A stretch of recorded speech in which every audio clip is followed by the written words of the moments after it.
Recording by Tiger recording studio Samastipur. आ गईले छठी के बरतिया, दौरा लेके जाएब हम घटिया।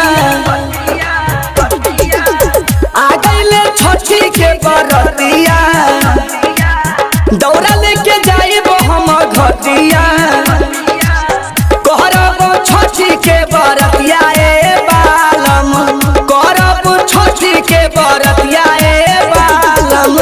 लइह चंदौली हाथ से फलवा ए बालम, लइह चंदौली हाथ से फलवा ए बालम, लइह चंदौली हाथ से।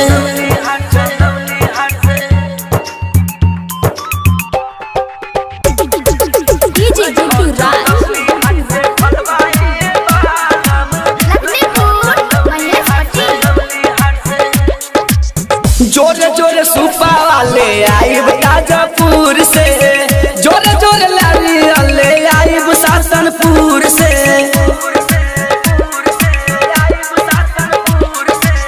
जोरे जोरे सुपा वाले आइब ताजपुर से, जोरे जोरे लारी ले आइब सासनपुर से।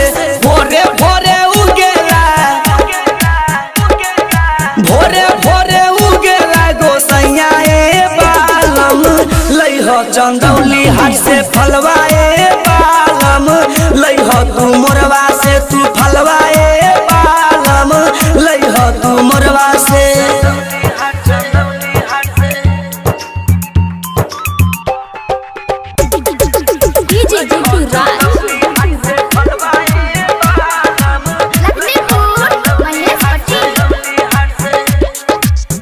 जोरे जोरे उखिया ले आइब चक पहाड़ से, जोरे जोरे लेमू ले आइब हम बाजार से।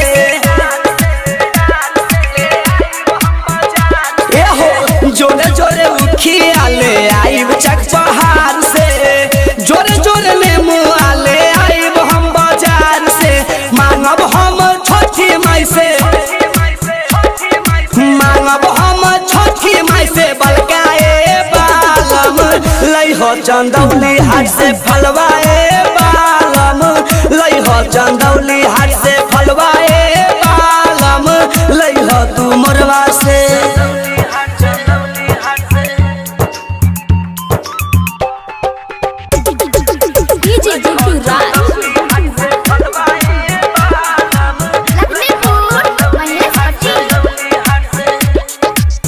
अवधे से पवन रजनीश करी ले गोहारी, अमरजीत छठी माई से करी ले गुजारिश।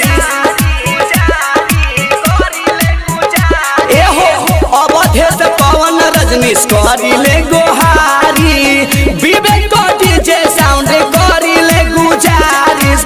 गीतिया गावेला मिथिलेश मिठू ए बालम, गीतिया गावेला मिथिलेश मिठू ए बालम। लइह चंदौली हाथ से फलवा ए बालम, लइह चंदौली हाथ से फलवा ए बालम, लइह चंदौली हाथ से। Recording by Tiger recording studio Samastipur.